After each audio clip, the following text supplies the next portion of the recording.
Coat colour in cattle can be a matter of both aesthetics and economics. This session looks at some aspects of coat colour in relation to beef on dairy breeding options. Humans have been fascinated with cattle coat colour for thousands of years. The trait has a complex genetic background that leads to a wide variety of colours and patterns, and breeds can develop characteristic colours as ongoing selection by cattle breeders fixes colours and patterns into the breeding population. This can allow the breed to become easily recognisable and distinct from other breeds. Today, many farmers still use coat phenotypes as a breed indicator, especially for beef on dairy calves. We call these distinct phenotypes colour markers. A dairy farmer may want to easily distinguish between a replacement and a beef cross calf in the calving paddock. A beef farmer may want some certainty about the breed makeup of the cattle that they purchase. Colour markers should be easily identifiable from birth, consistent across calves, and distinctive for the breed mix.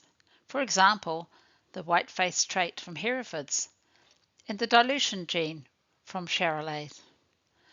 Colour markers sound straightforward, but surprises do occur due to genetic factors.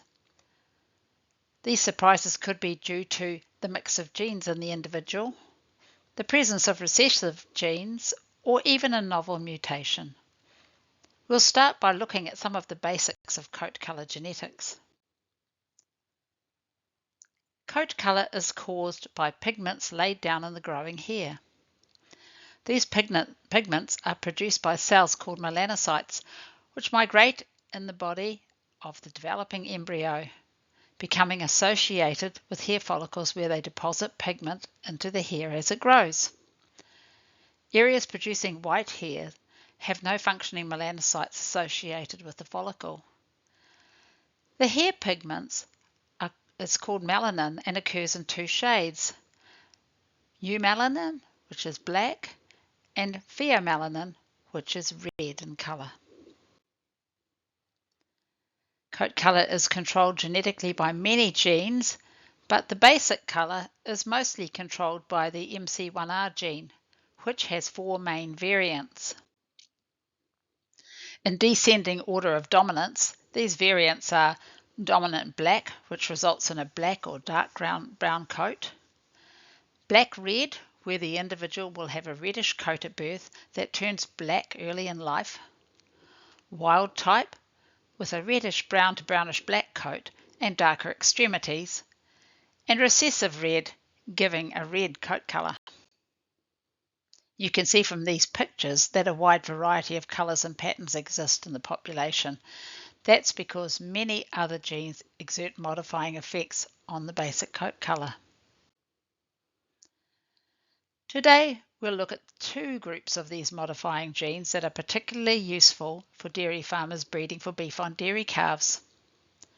The coat colour markers seen with these genes are distinctive, present from birth, and easily recognisable by both beef and dairy producers. They give an indication of a likely beef breed in the calf's ancestry. The first group are called dilution genes, such as those found in the Charolais cattle. These dilute or pale the basic coat colour. The second group are known as white patterning genes. These cause distinctive white patterns in the coat, such as that seen in Hereford cattle. Firstly, let's look at the dilution genes. Dilution variants generally reduce the amount of pigment laid down in the hair, making the coat colour more pale. Dilution variants show incomplete dominance, meaning the level of coat colour dilution varies between animals carrying 1 copy of the allele and those carrying 2 copies. Black-coated animals carrying a single copy of the allele will have a smoky grey or grey-brown coat, while animals carrying 2 copies will have silver or near-white coats. Red-coated animals carrying a single allele will appear pale red or yellowish red, while those with 2 copies will be more cream or creamy white in colour. Beef breeds homozygous for the dilution gene are a popular choice with beef on dairy breeders and finishers due to the consistent and easily recognisable phenotype. The other popular marker for beef on dairy comes from white patterning genes. White patterning genes fall into two broad categories: white increasing variants, which cause white patches in the coat, and pigment increasing variants, which cause coloured spots situated inside the white areas. Generations of selection by breeders has resulted in the distinctive white patterns becoming fixed and definitive for some breeds, such as belted Galloways with their distinctive white band encircling the body between the front and back legs, or Herefords with their white face, crest, chest, belly, lower legs, and switch. The Hereford's white face is strongly passed on to offspring, making it a popular beef on dairy option. Pigment increasing alleles affect the appearance of an otherwise white area. Producers should be aware that the pigment increasing variants carried in the dairy breeds can sometimes result in pigmented spots, splotches, and patches on the faces and lower legs of dairy beef cross offspring. This can affect the market value of affected calves, which can be less desirable to beef rearers than clean-faced calves. Not all patches are discriminated against.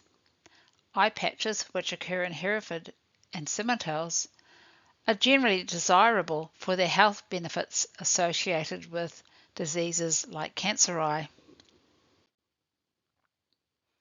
LIC's beef on dairy breeding programs have incorporated colour markers, with the Synergizer cattle carrying the Charolais dilution gene and Kiwi Prime cattle maintaining the distinctive white face of the Hereford.